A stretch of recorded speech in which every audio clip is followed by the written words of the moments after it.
Emerging technologies అంతా చూస్తూ ఉంటే ఆశ్చర్యం వేస్తుందండి. ఎంత చేంజెస్ వచ్చేస్తాయి, ఏం చేంజ్ చేస్తుంది అనేసి టెక్నాలజీ అంతా రూపురేఖలే మారిపోతా ఉన్నాయి. దాంట్లో ఒక భాగమే నేను చెప్పే ఇప్పుడు ఒక పాయింటు. సో హాయ్ ఫ్రెండ్స్, నేనండి మీ ఎస్పీ రెడ్డి వ్లాగ్స్ని. సో మీరైతే నా ఛానల్ ఇంకా సబ్స్క్రైబ్ చేసుకోకపోతే సబ్స్క్రైబ్ చేసుకోండి. మంచి విషయాల కోసం నా ఛానల్ని షేర్ చేయండి, కామెంట్ చేయండి, సరేనా? నేను ఇప్పుడు చెప్పేది ఒక పాయింట్ అండి. ఎట్లా అంటే మీరంతా కానీ 3Dలో చూస్తుంటాం. మనం ఏదైనా సరే మనమంతా కానీ ఫిజికల్ వరల్డ్లో 3Dలో చూస్తే దాన్ని వర్చువల్గా తీసుకొని పోగలిగితే దాన్నే మెటావర్స్ అంటాం అనమాట. సో మెటావర్స్లో ఏం లేదండి. మీరేమంటే మీరు పిల్లలకి ఏదన్నా పాఠాలు చెప్తూ ఉంటారు, ఓకే? చిన్నప్పుడు ఏదన్నా ఇండూస్ వ్యాలీ గురించి చెప్పింటారు కదా.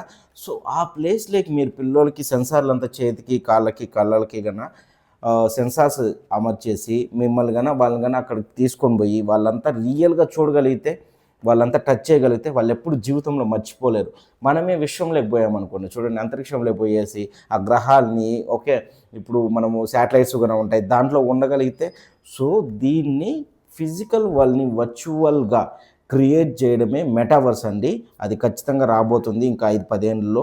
సో మీరే డిఫరెన్స్ చూస్తారు. సో ఇలాంటి మరికొన్ని విషయాలు కావాలంటే నా ఛానల్ ఖచ్చితంగా సబ్స్క్రైబ్ చేసుకోండి. నా ఛానల్ పేరు తెలుసు కదా, SP Reddy vlogs. Don't forget to comment and share. Okay, thank you so much అండి.